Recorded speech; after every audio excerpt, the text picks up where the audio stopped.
Hello friends, welcome back to my channel. तो आज हम एक्सप्लेन करने वाले हैं कार्तिकेय 2 मूवी को। मूवी के स्टार्टिंग में दिखाया जाता है प्रोफेसर राव को, जो कि एक आर्कियोलॉजिस्ट है और वो अपनी किसी रिसर्च के लिए लाइब्रेरी में लॉर्ड कृष्णा के काफ़ी पुराने बुक को पढ़ रहे थे, जहां लिखा था कि द्वापर युग में किसी ने लॉर्ड कृष्णा के पैर की अंगूठे में तीर मार के उन्हें मार दिया था। तब उनकी पूरी द्वारका नगरी समुद्र में डूब गई थी। तब लॉर्ड कृष्णा उद्धव को बताते हैं कि आगे आने वाला युग कलयुग है, जहाँ चोरी चकारी धर्म होगा, राजा भी चोर होगा।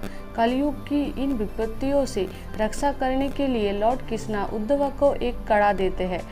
प्रोफेसर राव जिस पेज में ये सब लिखा था वो पेज फाड़कर अपने पास रख लेते हैं। इसके बाद हम कार्तिक को देखते हैं, जो कि एक डॉक्टर है और साइंस और लॉजिक में विश्वास रखता है। एक दिन हॉस्पिटल में एक सांप घुस गया था। कार्तिक अपने हार्ट रेट, पल्स और बीपी को कंट्रोल करके सांप को बिना कुछ हानि पहुंचाए अपने हाथों में लेकर उसे बाहर लेकर आता है। इधर डॉक्टर राव इंडिया आते हैं और एक लड़की डॉक्टर शांतनु को ये बात फ़ोन करके बताती है। इधर कार्तिक को सस्पेंड कर दिया जाता है 2 हफ्तों के लिए, क्योंकि उसने एक मेयर को थप्पड़ मारा था, जो अपने बेटे की लंबी उम्र के लिए हॉस्पिटल में हवन कर रहे थे।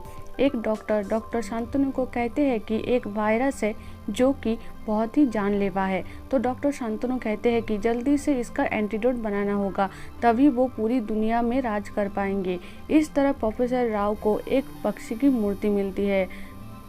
तभी कार्तिक के घर में एक काऊ आके उनकी तुलसी मंच को तोड़ देता है। कार्तिक की माँ बहुत परेशान हो जाती है, तो एक पंडित जी कहते हैं कि उन्होंने कोई मन्नत मांगी होगी और उसे पूरा नहीं किया होगा। तो कार्तिक की माँ कहती है कि कार्तिक जब बहुत बीमार था तब उन्होंने एक मन्नत मांगी थी, जो कि अभी तक पूरा नहीं किया गया है। तो पंडित जी कहते हैं कि उनको द्वारका जाके पूजा देनी होगी।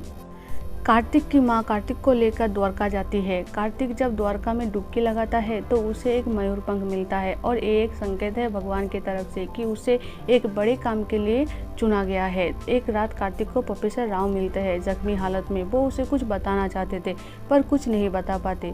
कार्तिक की मामा कार्तिक को सावधान करते हैं कि द्वारका में लोग गायब हो रहे हैं और उसे सावधान रहना चाहिए। इसके बाद सुबह कार्तिक को उसकी माँ नहीं मिलती।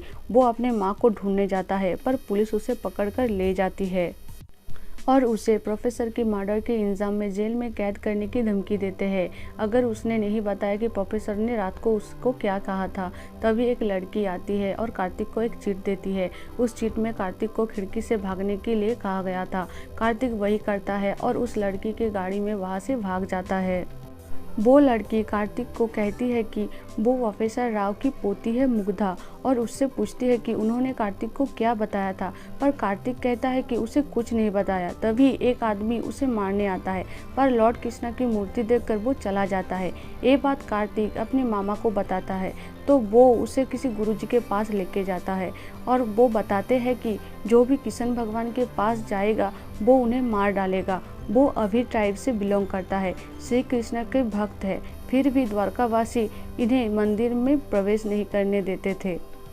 उनका गांव में जाना मना था। श्री कृष्ण के अवतार के अंत के बाद वो लोग कृष्ण भगवान की मूर्ति को लेकर चले जाते हैं और उनकी पूजा करते हैं, पर द्वारकावासी ने उन्हें मार मार के वो मूर्ति वापस ले आते हैं। तभी से उस वर्ग के नायक ने निर्णय लिया कि श्री कृष्ण को पूजने से पहले अभीरों को याद करना होगा। उनका भगवान अब अभीरों का भगवान है। सिर्फ कृष्ण पक्ष के दिन वो युद्ध से विराम रहेंगे। उस दिन को छोड़कर किसी और दिन अगर भगवान को छूने की प्रयास करेगा तो वो मारा जाएगा और ये प्रथा अभी भी चल रहा है। इसके बाद कार्तिक अपनी माँ को ढूंढने जाता है। वो एक जगह प्रवचन सुन रही थी। कार्तिक अपनी माँ को प्रवचन सुनने के लिए फिर से भेज देता है और अपने सवालों के उत्तर ढूंढने लगता है। कार्तिक और मुग्धा प्रोफेसर के वर्क प्लेस में जाते हैं। वहाँ उन्हें पता चलता है कि उद्धव श्री कृष्ण के दिए गए कड़े को लेकर एक धारणा बनाई कि जो इसके लायक है उसे ही ये मिलेगा और उसे छुपा देता है। बहुत लोगों ने इसकी तलाश की पर सिर्फ पल्लव वंश के एक राजा इस कड़े तक जाने का एक रास्ता निकाला, पर वो जा नहीं पाए। पर उन्होंने वो एक ग्रीक ट्रैवलर को बताया कि वो एक मोर की प्रतिमा है और मिलने वाला आधार एक स्तूप आकृति का है। प्रोफेसर राव ने उस मोर को ढूंढ लिया था जो उसी कमरे में था।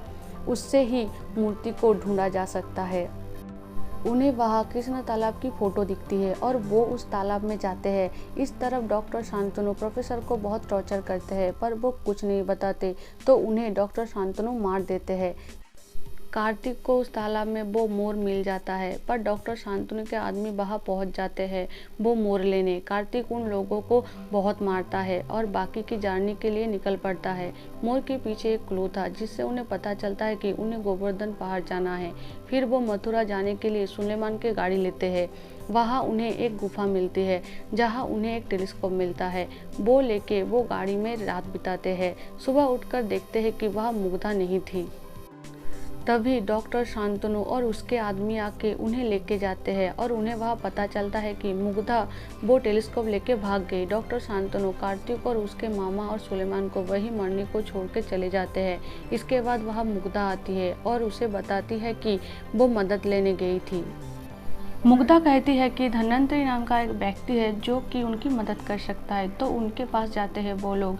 वो बताते हैं सीक्रेट सोसाइटी के बारे में जो कि बहुत ही सेल्फिश होते हैं और सेल्फिश होकर काम करते हैं, पर सिर्फ प्रोफेसर राव इंसान के भलाई के लिए काम कर रहे थे। धन्वंतरी बताते हैं कि उन्हें चंद्रशिला पर्वत पर जाना है, तो वो सब चंद्रशिला पर्वत में ही जाते हैं। वहाँ जाते वक्त डॉक्टर शांतनु का एक आदमी आता है और वो उनसे वो टेलीस्कोप ले लेता है, पर तभी अभी ट्राइब का वो आदमी आके उसे मार देता है। वो तो कार्तिक के मामा को भी मारने जाता है, पर तभी कृष्ण पक्ष स्टार्ट हो जाता है और वो तब युद्ध नहीं करते। इसीलिए कार्तिक और उसके साथियों के पास सिर्फ 24 घंटे थे, तब तक अबीर उसे मारेंगे नहीं। इसके बाद वो फिर अपने डेस्टिनेशन की तरफ चलते हैं। कार्तिक पर्वत पे चढ़ता है और वहाँ से टेलीस्कोप से उसे गड़े तक जाने का रास्ता दिखाई देता है और वो सब एक गुफा में जाता है जहाँ कृष्ण भगवान की एक मूर्ति है, पर उनकी बांसुरी नहीं है। तभी अबीर के लोग आते हैं और उन्हें मारने लगते हैं। कार्तिक को समझ आता है वो मयूर और वो टेलीस्कोप जोड़ के बांसुरी बनेगी और लॉर्ड कृष्णा के हाथ में वो रखना होगा।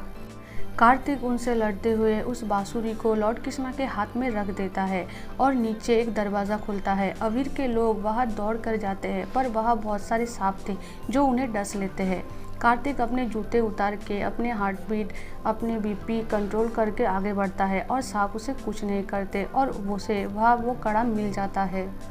इसके बाद चारों तरफ ये न्यूज़ स्प्रेड हो जाता है कि एक कड़ा 5000 साल से भी पुरानी है। इससे आने वाली महामारी को ठीक किया जा सकता है। इसमें बहुत ज्ञान है।